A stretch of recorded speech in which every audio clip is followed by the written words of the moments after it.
what does this mean for people and how they interact with your content and where they are in their customer journey. I think it means that people who want to engage more deeply with us, to build a relationship with us, and to potentially buy from us are not necessarily interacting with our content. They are out there, they are lurking, they are reading, they are absorbing our information, our values, our personality, our style, our niche, all of that stuff. Welcome to Leaving Academia, Becoming a Freelance Editor, the podcast. I'm your host, Paulina Cossette. In 2019, I was a political science professor who was fed up with the stress and hostility of academia, not to mention the low pay. I left my tenure-track job and went from barely surviving to thriving as a freelance academic editor. Today, I own Acadia Editing Services, an editing and coaching business that brings in 6 figures a year. In this podcast, I'll discuss the challenges of academia, what academic editing involves, and what life as a freelancer looks like. If you're willing to jump outside your comfort zone, it is possible to find joy, true flexibility, and a profitable and rewarding career as an academic editor. Thanks for listening. Welcome to Leaving Academia, Becoming a Freelance Editor. I'm your host, Paulina Cossette. One of the biggest struggles you might have as a business owner is planning your social media content. This is, I admit, my least favorite activity in running my business. I constantly feel like I have to create new posts. It was always very stressful for me to come up with new ideas for content for posts. I was constantly wanting to throw in the towel and just give up. And probably worst of all is that the results of the posting just felt random. There are all these people out there who say, oh, this is the secret to a viral Instagram post, or this is how you have to dance on TikTok to get people to follow you, or I don't dance on TikTok, just let's be clear there. Or, this is the structure of a LinkedIn post that works. And I feel like I tried everything, and I'm just going to say it. I don't think there is a magic formula, but I do think there are a few things you can do to make your posts a bit more effective. And in today's episode, this is not a how to make a post on LinkedIn episode. What I'm going to do is I'm actually going to take a step back and argue that to answer that question of what kinds of posts work on social media, we have to first define what we mean by work. It is so easy to get caught up in chasing those vanity metrics. We make a post and we immediately see, did anybody like it? Did anybody comment? Are people sharing it? What's going on? But I'm going to challenge you this episode to get away from that, to stop worrying about the likes and the comments because they don't matter.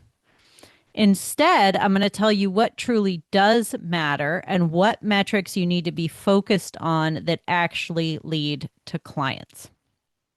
Now, about a week ago, I shared a post on LinkedIn. Looking at the vanity metrics, which I'm going to go over in just a minute here, you would probably think that the post was a total flop. But when we dive deeper into those data, and that's what we're going to do today, and we specifically look at what happened when people responded to the call to action or the CTA that I included in the post, those data tell a completely different story. So I'm going to start here by just reading through the post for you. So if you're listening and you're away from your desk, you can understand what the post was about. I'll also share a link in the show notes to the actual post so you can go and take a look at it if you want. And then I'm going to dig in and walk you through the analytics. I'll tell you what the which data tell me that the post was effective, why I think it was effective, which data I think you should ignore because they're useless or not very helpful. And then I'll explain why I think the post worked. And I would love, as you're listening to this and thinking about this with me, get in touch if you see something that I don't see. As an academic, I'm very analytical. I'm always thinking about why does not just what works, but why does it work? I'm very curious about human and buyer psychology. And so if you have any thoughts or insights, leave a comment below this. If you're watching the YouTube video, leave a comment on my post on LinkedIn or wherever you're reading this, wherever you saw about the episode. Send me an email, send me a DM. I'd love to hear what you think. So, again, while I don't believe that there is a magic formula you can use to craft all of your social media posts to get the highest views possible, I do think there are some elements that any strong post needs to get more views, to be effective, to persuade people who are reading it to take action if they're your ideal clients. And so that's what we're going to dig into a little later. All right, here is the post. And again, this was posted about 10 days ago on LinkedIn. Here's how it starts. How I hit my first $10,000 month as an academic editor. When I left academia and started copy editing, I did what everyone else does. Applied as a freelancer to editing agencies and presses. Things were great for a while. I made $45,000 my first year, and that was with a toddler at home. But around year 2, I started to feel a little restless. I kept thinking, surely there have to be places that pay better than 1.5 cents a word. If I just spend enough time searching for them on Google, I'll find them. Laugh emoji. If you've been doing this a while, you know exactly what happened. I applied to dozens of agencies and presses, none of whom tell you what they pay before you've spent all the time and done all the paperwork to get hired. Eye roll emoji. Then you learn that the pay still sucks and they never send you any work. It was infuriating. Meanwhile, I'd see occasional posts from editors in the Facebook groups about how they had a business that ran on private clients, not freelancing for other companies. This intrigued me, but I had no idea how they found those clients or convinced them to hire them. And if I'm honest, my self-doubt kept whispering, what scholar out there would ever hire me? In late 2022, I got fed up. I decided to go for it. I started listening to endless hours of marketing podcasts and was constantly coming up with ideas about where my ideal clients spend their time on the internet so I could put my business in front of them. This is when everything changed. I've shared many tips on my podcast about how to grow your business from here, but the crux of this turning point was how I structured my website homepage. I always tell people that your website is your home on the internet. It's the place people go when they first hear about you to figure out if you're real or a bot. And the number one thing your homepage has to do is build trust. I'm sharing the exact homepage blueprint that helped me hit my first $10,000 month so you can have the same success. This free PDF lays out what information you should include on your homepage and the exact order of how you should present it to hook the viewer and build trust as you take them on a journey down the page. This is also the same framework I've taught to over 100 members of my BAE program, and that has gotten some of them completely booked out within 2 to 3 months. As one of my students recently said about a client, quote, my homepage told her everything she needed to know. By the time we had a Zoom call, she just wanted to confirm a few small things and she was ready to book, end quote. Get your free homepage blueprint at the link in the comments. And then paired with the post, I shared a picture of me on the beach on vacation this last January and wearing my big goofy green sun hat to personalize it. So that shows you what is in the post, what it actually read like. And I'm going to break it down piece by piece later in this episode. But first, let me tell you what the analytics are. And so again, this is about 10 days since I made the post. The vanity metrics that we initially look at are impressions and the number of people we've actually reached. So as of this recording, there are only 746 impressions on this post and only 535 people reached. That's really nothing. That's like, if I were just looking at those numbers, I would not be impressed at all. I would think this post was a total flop. And in case you're wondering what's the difference between people reached and impressions, people reached is actual people, right? Users who saw the post. Impressions is the number of times the post has been seen. So obviously, with 746 impressions and only 535 people, there are people out there who saw the post more than once. Now, a member of my academic entrepreneurs studio regularly has posts that get between 20,000 and 30,000 impressions or more, which that is what I would consider going viral, especially on LinkedIn. So 750 impressions is really nothing. And again, if I just looked at those numbers and that was the only data I considered, I would feel like this was a complete flop of a post. But let's dig a little deeper here. If we dig further into our LinkedIn analytics, I see that the post led to 9 profile viewers.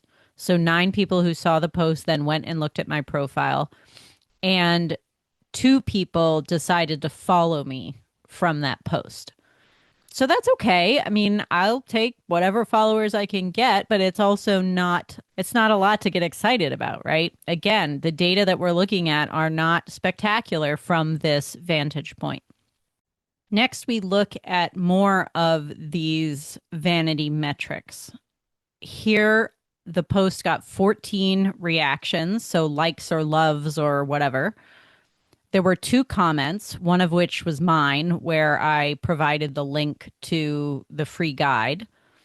And just as an aside here, the reason I put it in the comment is because there's some speculation that LinkedIn suppresses posts that have links included in the main text.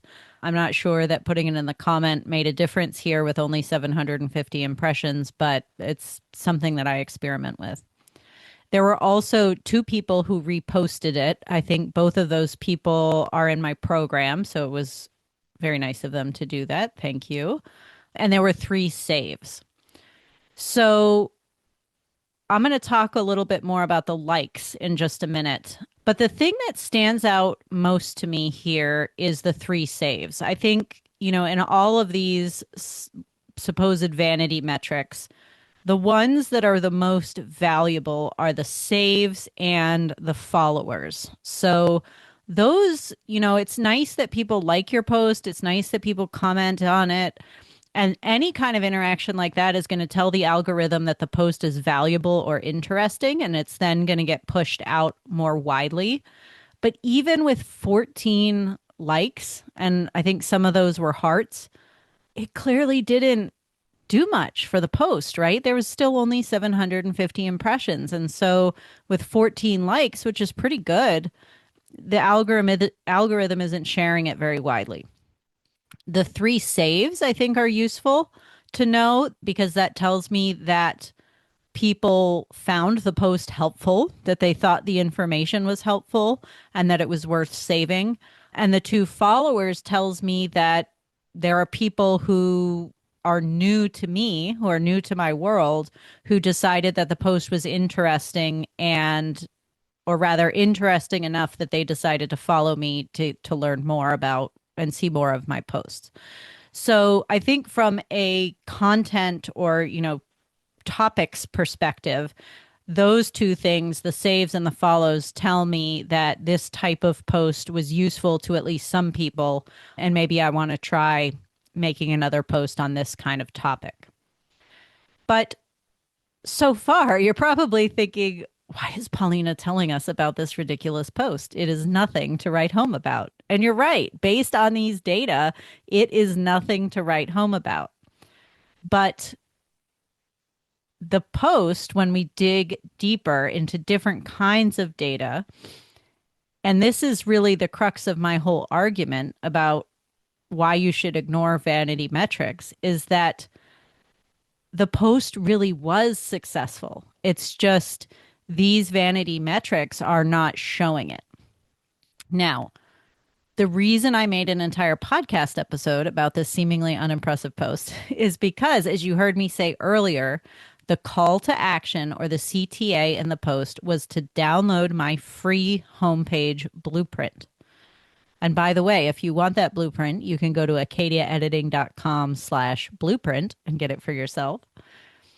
And within the first 24 hours of making this otherwise unremarkable post, 17 people joined my email list and got their homepage blueprint. 17 people in 24 hours joined my email list. That is 17 warm leads who found my post interesting and helpful enough to hand over their email address and their first name so that they could get my free resource. And that's 17 people who are now being nurtured by the welcome sequence that I have in place that follows the download of the free blueprint.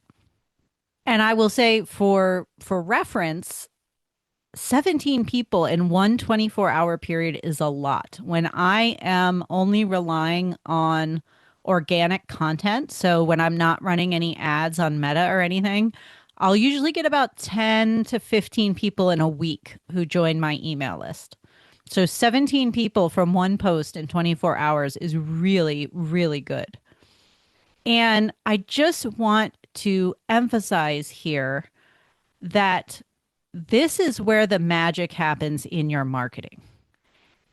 The content is how people find you initially, but getting them onto your email list and getting nurtured by your emails, in particular your welcome sequence, that is how you convert people into clients.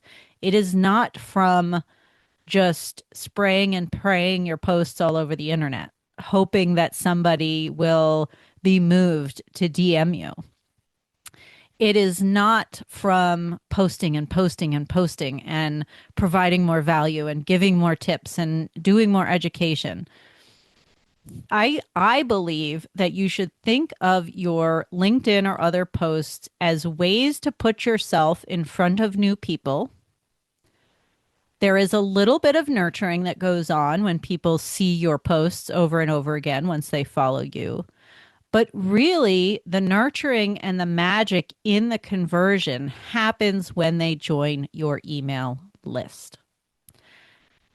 And so what that means then is that you have to have the machinery and the systems in place to capture those leads, to build trust with those people as you nurture them with your emails, and to take them on a journey that leads, hopefully, eventually toward them hiring you or enrolling in your program. Now, to go back for a minute to the data, what I found really interesting is that only 2 of the 14 people who liked the post also downloaded the free guide. So most of those 14 people who hit like or love were colleagues of mine, like other coaches, or they were people who were already in my program, or they were just random people who probably have some AI bot running that auto likes posts for them. Yes, those things exist. So only 2 of those people who interacted with the post through a like or a love were also ones who showed up on the email list.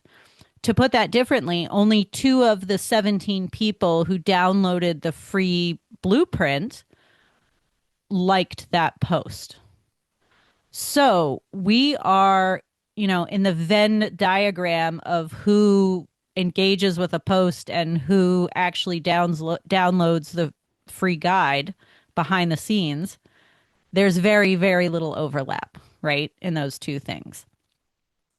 Now, I don't know. Maybe those 3 people who saved the post could have gone then and downloaded the free guide. I don't know who saved it. I just know who liked it. Also, I will often make the CTA in my posts something like DM me if you have questions or you want to work together on this. Or sometimes I will say, DM me the keyword skills or DM me the word blueprint. and I'll send you the free guide or something like that. What I have found is that general requests to DM me, just like DM me if you need support or if you have questions, those almost never go anywhere. People do not tend to respond to those things, at least in my experience. If I tell people to DM me a particular keyword, those I get more responses on. And here's why I think that is. I think that people are very hesitant to send you just an open message because they're afraid that they're going to be sold to. I think that people are very hesitant to raise their hand in that way and say, Paulina, I saw your post. I want to become an editor, because they know that that is going, or they suspect that is going to trigger some kind of sales conversation. And I think that when people are looking at our social media posts, these are people who are essentially cold traffic. They're people who don't know us very well, or they're people who do know us very well because they're already in our program. So obviously they're not going to DM us to join the program. So this is why the email list is this sort of in between nurture tool, right? The on the journey that people take, they start by seeing a post, they hop onto your email list, get nurtured, and then they buy. I I guess what I'm trying to say is I don't think people are getting nurtured that much or that often on LinkedIn itself. The reason I think people will DM a keyword like skills or blueprint is because it's a specific action. They don't have to put thought into, oh, what am I going to say to her? Or, oh, I don't want to sound silly, or like I don't know what I'm talking about. Or, it's DM me this word and I'll send you the link. And in fact, there are tools like ManyChat out there that it's all automated. I don't use that very often. I think I have it set up still on my Instagram, but I have not been using it actively because I prefer the actual conversations. And so let's zoom out a little bit here. What does all of this mean with the data and with what we can extrapolate in a very non-scientific way of what does this mean for people and how they interact with your content and where they are in their customer journey? I think it means that people who want to engage more deeply with us, to build a relationship with us, and to potentially buy from us are not necessarily interacting with our content.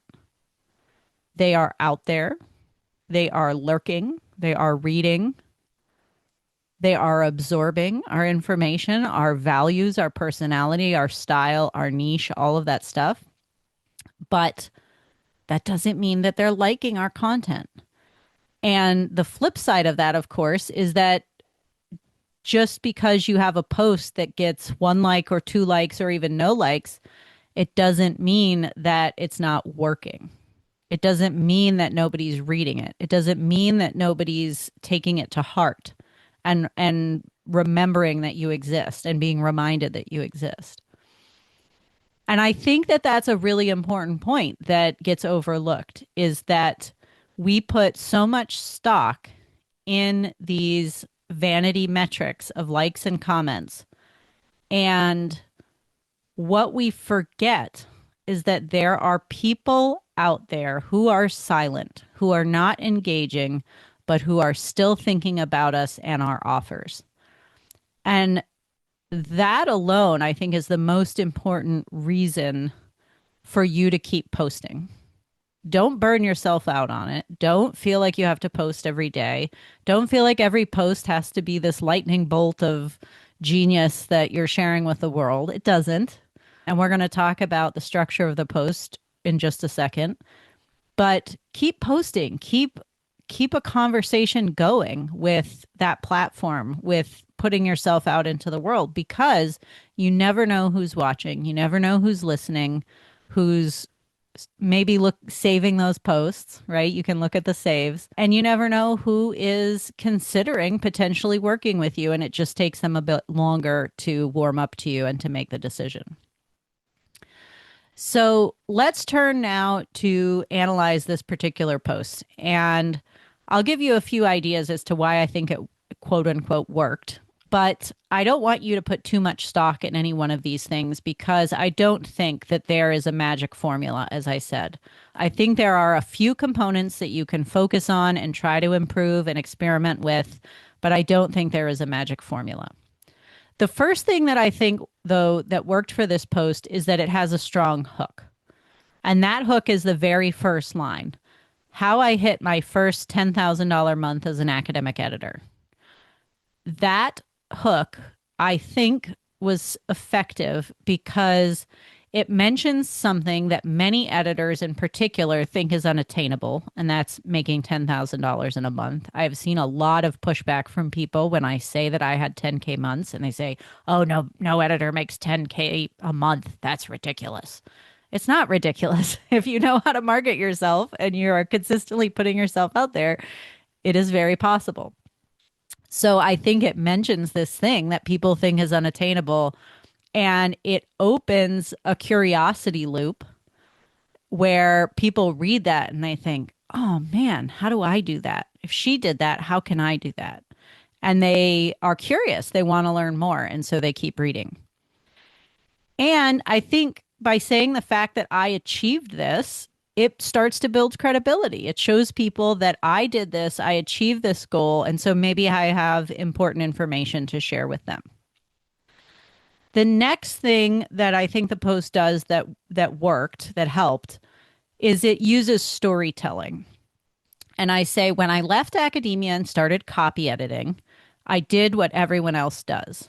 And so that tells you that I'm an academic who left, that I became a copy editor, and that when I started out, I didn't have some magic, right? I did what everybody else does. I'm a human. I made the same mistakes. And in that post, I go into my story about how I tried and I failed, and I tried and I failed. And I finally figured out how to land those higher paying clients.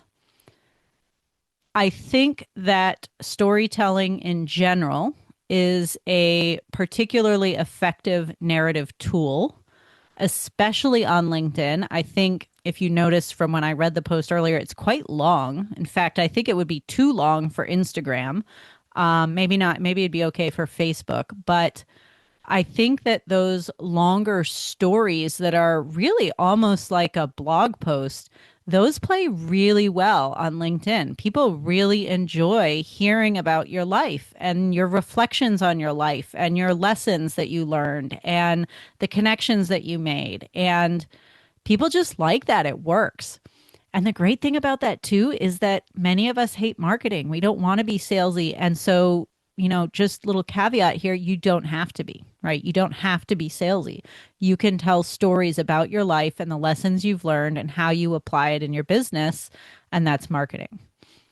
Now, I think this style of storytelling was especially effective here because it also highlighted the struggles that so many of us editors face, trying to find higher paying agencies and publishers, trying to crack the code on how to make more money because we're just grinding away at editing these papers and making hardly anything. And it sort of makes fun of the market, the agencies, and the fact that they pay so little. But it also makes fun of me. I'm sort of laughing at myself for trying to find these agencies that pay better because, ha ha, if you've been doing this at all, you know that that's ridiculous. That's a myth.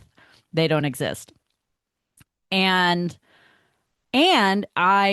I reveal that self-doubt, right? I'm honest. I say openly the thing that so many of us feel, but we're terrified to admit.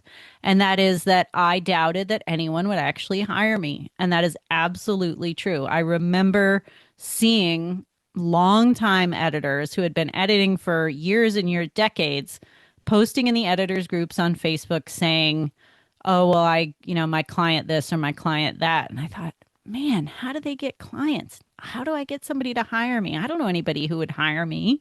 Nobody would ever hire me. And I think so many of us feel that, and it's just absolutely not true. And so I think the fact that I'm willing to say that out loud and say, not only did I have that feeling, but I overcame it, and here's how, I think that's important. And then I reveal the quote unquote answer to the hook, right? The answer to this solving this problem.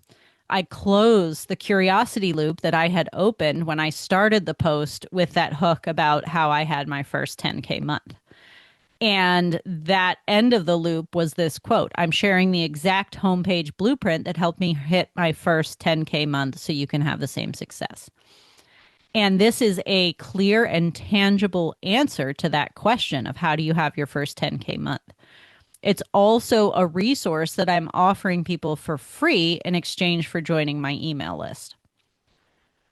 Finally, in that post, I give further credibility to the value of this free resource by sharing that I've taught the framework to over 100 people in my program. That's not something to sneeze at, right? And that some of them have become fully booked within 2 to 3 months. And that's absolutely true. I also included a quote from a member of a recent BAE cohort where she said during one of our sessions that a client got in touch with her, and it seemed like the client who contacted her already had 99% of her questions answered and just wanted to talk on Zoom to confirm, right? Just to follow up before she booked. And the person in my program who said this was attributing that ease of that conversation and the ease of that conversion of the client to the way that her website was set up using this framework. So I think those last 2 points in particular, are saying basically you don't have to take my word for it. You can hear it from these other people who said this blueprint works as well. Now, I do want to comment briefly on the fact that I'm sure some of you are out there thinking, Paulina, a single homepage template can't be the only reason you had your first 10K month and made your first $100,000 that year. Of course, it's not. Of course, it's not the only thing you need to have a 10K month, right? Of course, there are many other factors that go into that success, from how I marketed myself to how I set my prices to how I drove people to my website to how I serve my clients from when they inquire to the very end of the project. Running a successful business requires all of these different things. It's not just your homepage. But it is also not possible for me or anyone to put all of those strategies and answers of how to achieve this into a single free PDF guide, right? I can't do that. I'm only a human. I am not that special. I am not that. I don't have those superpowers, right? But what I am offering in the free homepage blueprint, and why I think it was such an intriguing freebie, aside from the reasons I've already mentioned, is because it's a concrete and useful first step in that direction of hitting your 10K month. If you don't have a clear, well-designed homepage, it's going to be much harder for you to convert those viewers of your page, those inquiries into clients, or rather those viewers into inquiries and then inquiries into clients. It's going to be much harder to get to that 10K month if you don't have a clear, well-structured homepage. And so if I can't offer you all the strategies and answers to how to make 100 grand in a year as an editor in one PDF guide, what I can offer you is that first step. That, again, that real and tangible step, which is a change that you can make to your business that will make a real difference. Now, I also absolutely stand 100% by this homepage structure because it still works for me today. Even though I have a note at the top of my website that says I'm not taking on new clients, I am still getting requests from people asking me to edit their book or their dissertation or whatever. People are still emailing me. So from seeing what that homepage blueprint has done for me and what it's done for people in my program, I really do think it is a very useful resource. And again, if you want that, you can go to acadiaediting.com/blueprint. If I could say that correctly, blueprint. Okay, we've talked about a lot of stuff. So let's let's go over the key takeaways here. What can we take away from this deep dive into one LinkedIn post? Again, while I'm going to I'm going to reiterate my thoughts. I'm having trouble talking today. Sorry about that. I'm going to reiterate my thoughts and what I think are the key takeaways here, but I'd love to hear what you think. If you've seen something in the post, if you've thought of something as you've been listening to me talk about this that you think is important, again, leave a comment under the video, leave a comment under the LinkedIn or wherever social post that you're seeing this. Send me an email, send me a DM. I promise I won't just immediately launch into a sales pitch. We'll just have a conversation. I am curious to know what you think about this, especially if you have any insights in, human behavior and buying decisions and those kinds of things. So I think our first takeaway here is number one, to stop stressing over vanity metrics. This is a surefire way for you to burn out on content creation, to get wrapped up in making a post, putting all this effort into a post, sharing it, and seeing that it gets 2 likes and one of them is your mom or your neighbor or whatever. Just don't even worry about it. I hope that I have shown you today that the likes don't matter. The comments don't matter. Maybe the saves are helpful, but you don't know who's doing it. Just don't even think about it, right? Just make the post and trust. Trust that what you're putting out there is useful and that there are people out there who are lurkers who are reading it. I also want to add to this that many of those influencers who are out there who have millions of followers, we see them as being so successful and, oh, why can't I have something that goes viral like they have? But I'm going to tell you something, that a lot of those people make exactly $0 from their work. Some of them have like ad sponsorships and stuff or product placement or whatever, and that's how they make their money. But they're putting in full-time hours to create this content, and they essentially have what amounts to a hobby. It is not a business.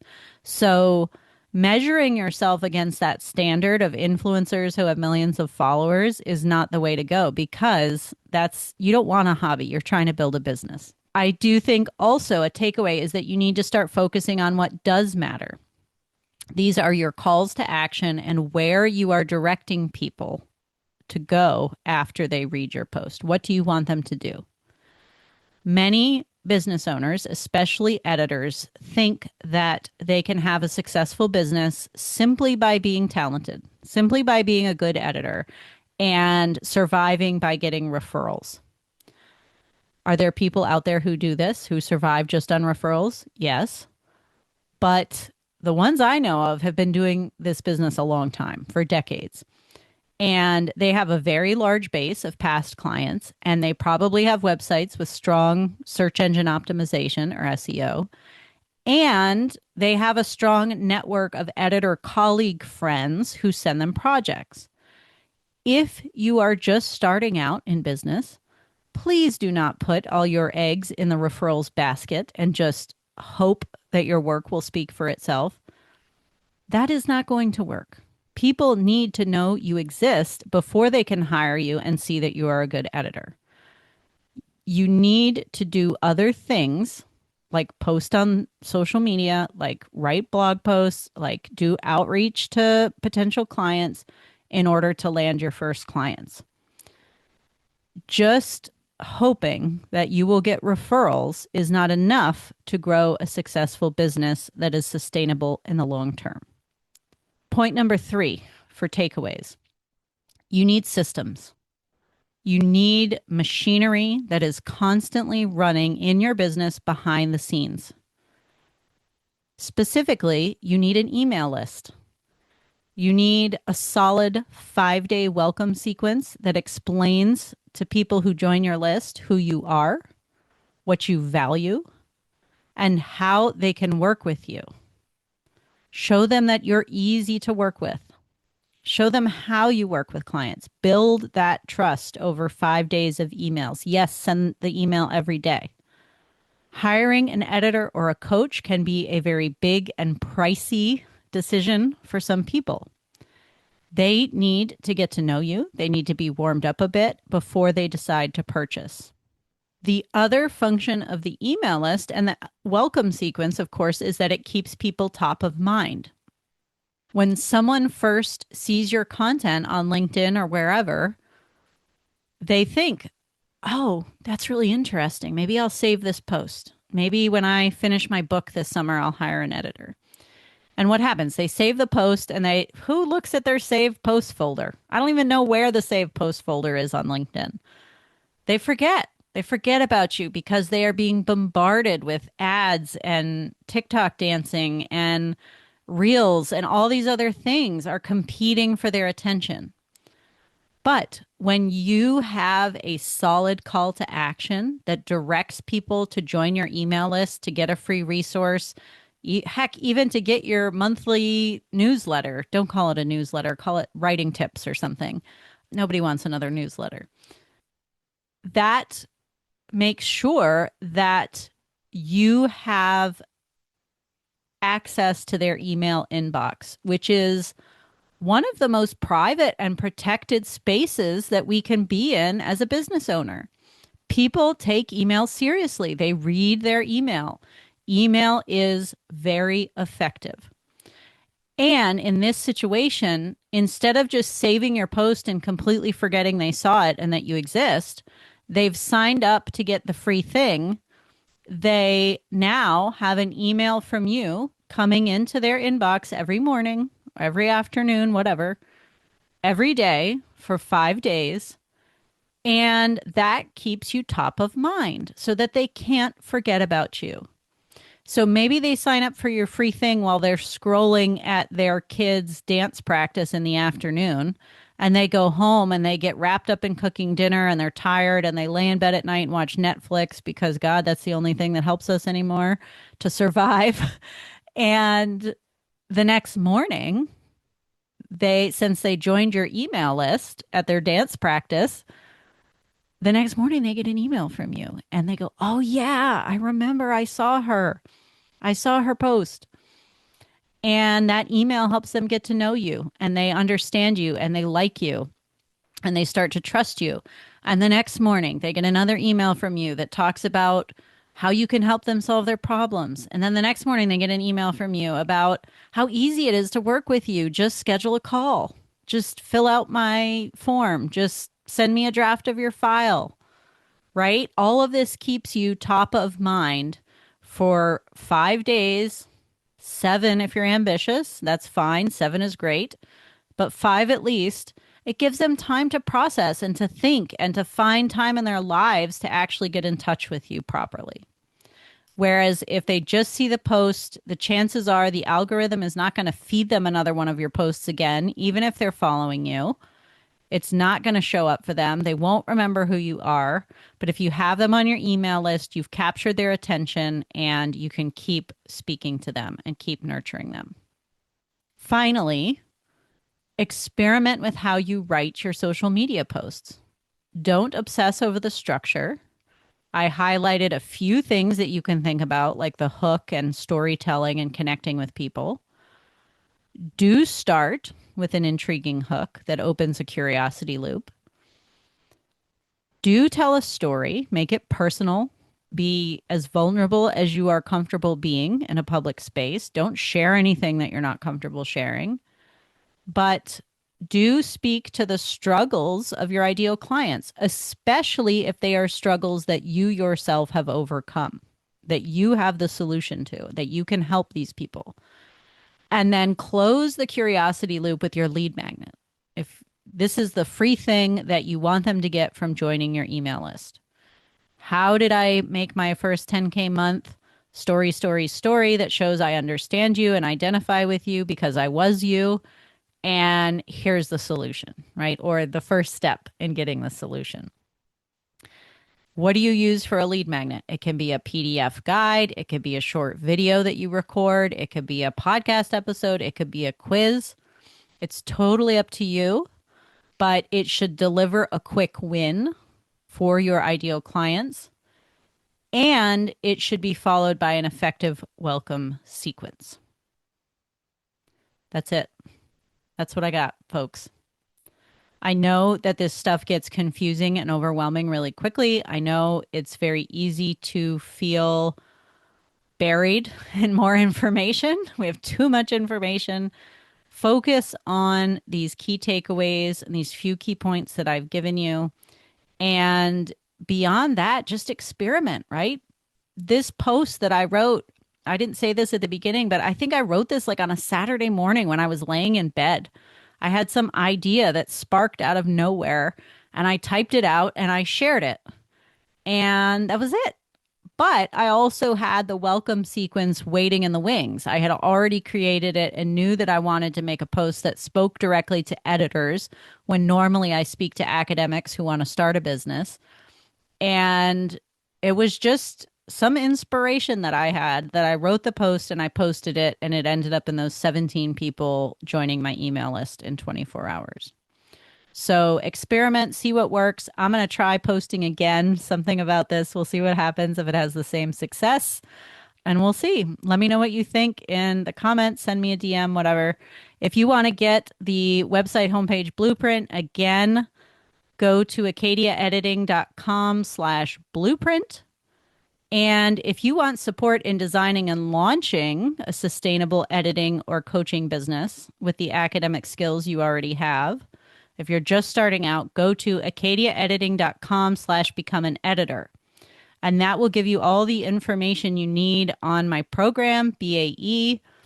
And it's not just for editors. If you're interested in mentoring or coaching, I show you how to turn your writing and editing and mentoring skills into a profitable and rewarding business where you have full control. See you next week. If you're unhappy in academia and you think you might be a good editor or writing coach, check out my course, Becoming an Academic Editor.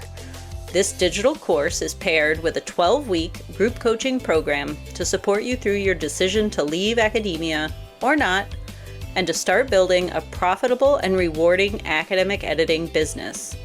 Learn more by going to acadiaediting.com/become an editor. Thanks again for listening. I'll see you next time.